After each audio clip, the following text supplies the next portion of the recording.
नमस्कार दोस्तों, मैं हूं राजेंद्र नागर इस समय आपके साथ और आप देख रहे हैं 1 मार्च बुधवार दोपहर का बुलेटिन। आइए एक नजर डालते हैं आज की हेडलाइंस पर। हाथ में पोस्टर और फिल्मी गीतों पर न्याय मांगने निकले भाई बहन। शासकीय विधि महाविद्यालय के असिस्टेंट प्रोफेसर को अज्ञात युवकों ने पीटा। आवास मेले में हुई धांधली, 28 प्लाट का आवंटन निरस्त। एक अज्ञात वाहन ने बाइक सवार युवकों को मारी टक्कर, एक की मौत 2 घायल। युवक को लाठी से जमकर पीटा गया।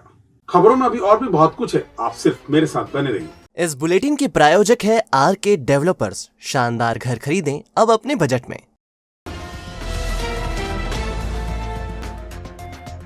कल उस वक्त लोग चौंक गए जब उन्होंने देखा कि एक शख्स हाथ में बड़ा सा पोस्टर लिए हुए उस पर एक स्पीकर लगाकर फिल्मी गीतों पर न्याय मांगता दिख रहा है। आम लोगों के लिए भले ही ये एक छोटा सा किस्सा भर हो, पर इस घटना ने इस प्रदेश के कानून व्यवस्था की पोल खोलकर रख दी है।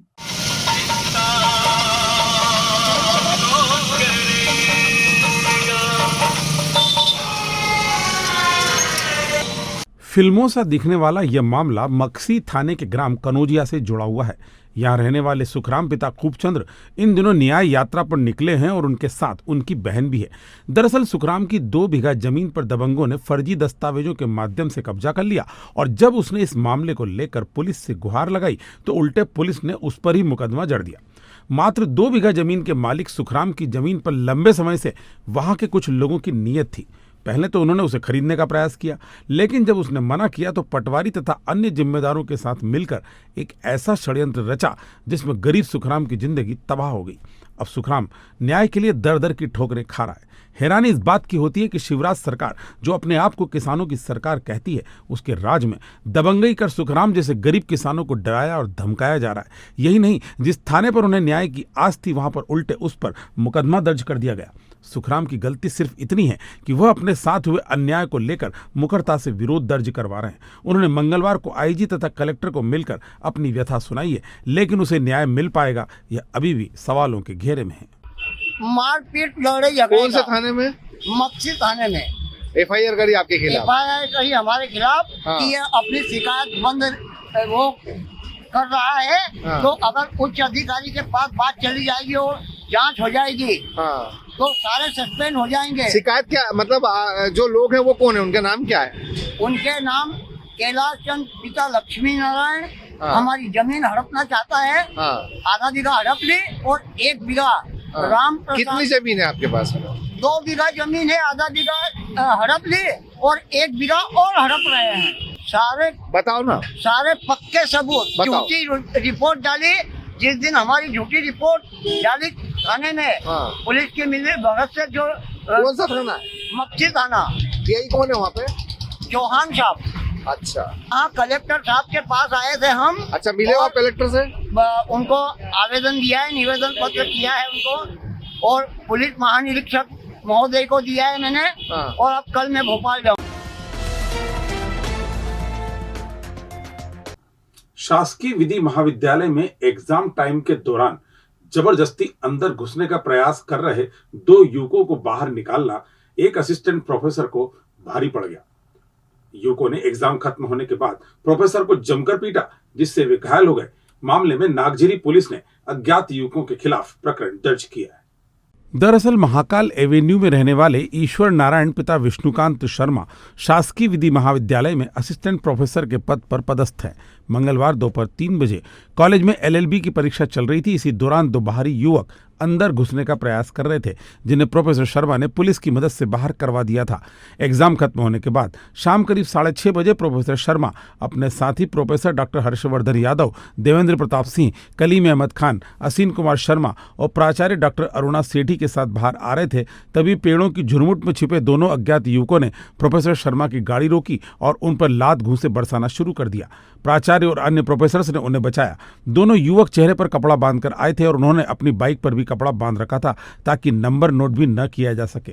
उन्होंने पहले पुलिस के जाने का इंतजार किया और फिर हमला किया। घटना के बाद अन्य प्रोफेसर से इलाज के लिए घायल प्रोफेसर ईश्वर नारायण शर्मा को जिला अस्पताल लेकर पहुंचे।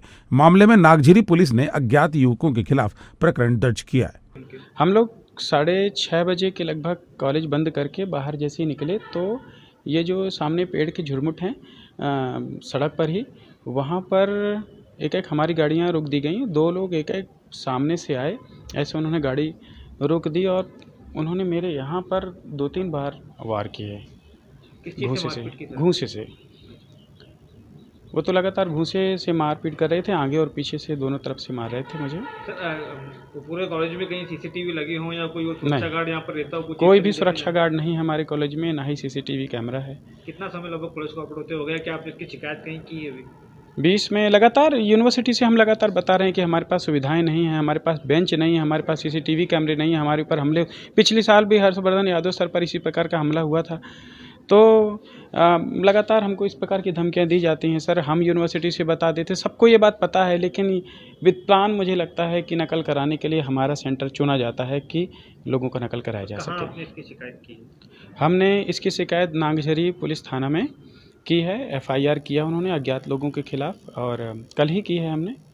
बहरहाल कॉलेज कैंपस में हुई ये घटना झकझोर देने वाली और पुलिस के लिए कड़ा एक्शन लेने वाली है। हाल ही में इंदौर के सिमरोल थाना क्षेत्र में भी बीएम कॉलेज ऑफ फार्मेसी की प्राचार्य डॉक्टर विमुक्ता शर्मा पर भी इसी तरह से एक युवक ने पेट्रोल छिड़ककर आग लगा दी थी, जिसमें 5 दिन चले इलाज के बाद उनकी मौत हो गई थी। अब देखना है इंदौर की घटना से सबक लेते हुए नागझरी पुलिस कितनी जल्दी आरोपियों को गिरफ्त में लेती है।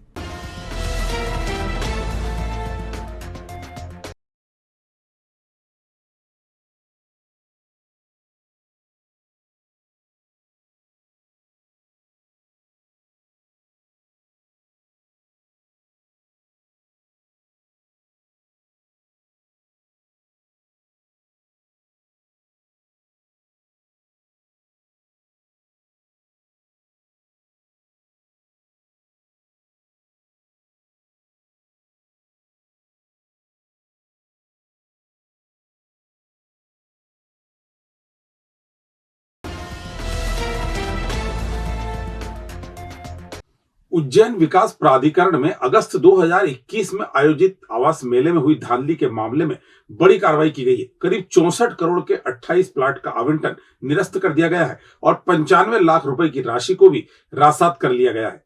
यूडीए के इतिहास में पहली बार इतनी बड़ी कार्रवाई को अंजाम दिया गया है।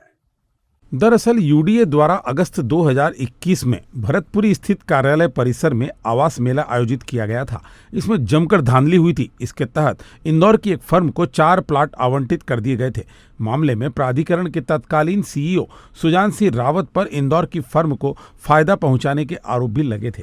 रावत की विदाई और नवागत सीईओ संदीप सोनी की आमद के बाद भी शिकायतों का दौर खत्म नहीं हुआ। इसके बाद मामले में कार्रवाई करते हुए इंदौर के बिल्डर विवेक चुग की कंपनी एक्सीलेंट देव बिल्ड प्राइवेट लिमिटेड द्वारा 34 करोड़ में खरीदे गए 4 बड़े प्लाट और जगदीश सचदेवा के 1.5 करोड़ के प्लाट सहित 28 प्लाट का आवंटन निरस्त कर दिया। यह कार्रवाई नोटिस देने के बाद भी समय सीमा में बकाया राशि जमा नहीं करने पर की गई।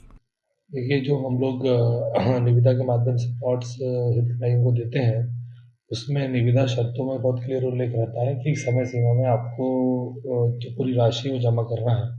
इसी के अंतर्गत 28 जो प्लॉटधारी या जिन्होंने निविदा में पार्टिसिपेट किया था उनके निविदा को और आवंटन को निरस्त किया है।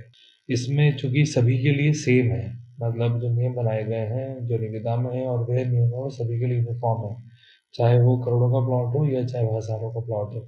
जो पूर्व में हमारे पास प्लॉट से पूर्व निविदा में जो रह गए थे वो और ये वाले, और साथ में और भी हमने प्लॉट्स भूखंड और कोष निकाले हैं। आने वाले समय में उनकी निविदाएं जारी की जाएंगी। श्री विनायक फाइनेंस सर्विस, आपका विश्वास ही हमारा वादा। हमारे साथ आप बड़ी ही आसानी से पाएंगे गवर्नमेंट बैंक या प्राइवेट बैंक से सभी प्रकार के लोन।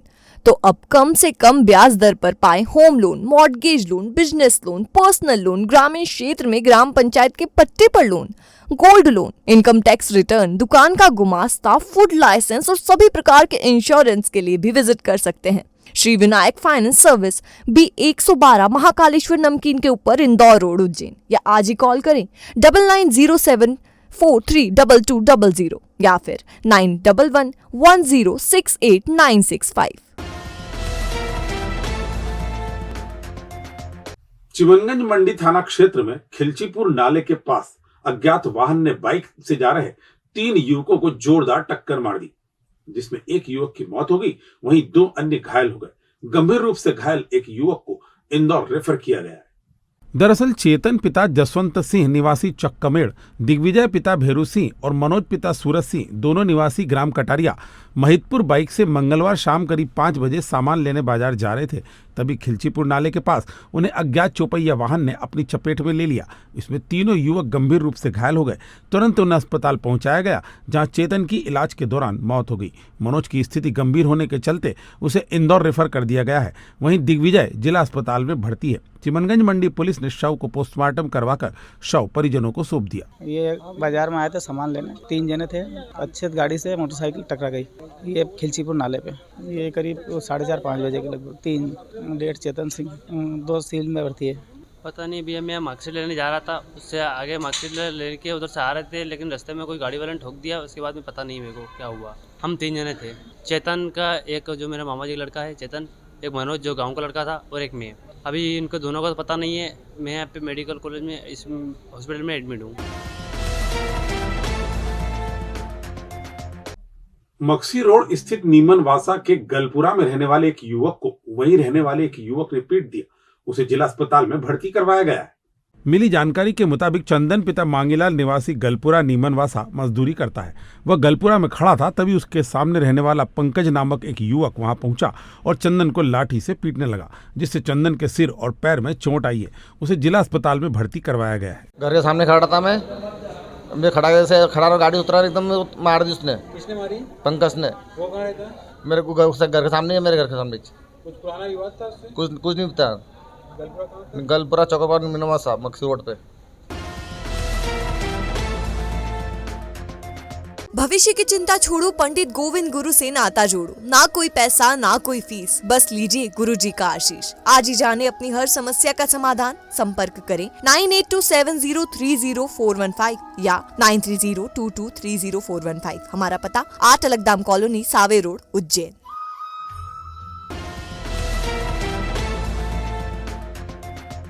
ये थी आज की ताजा खबरें। कल फिर इसी समय आपसे मुलाकात होगी। तब तक के लिए नमस्कार।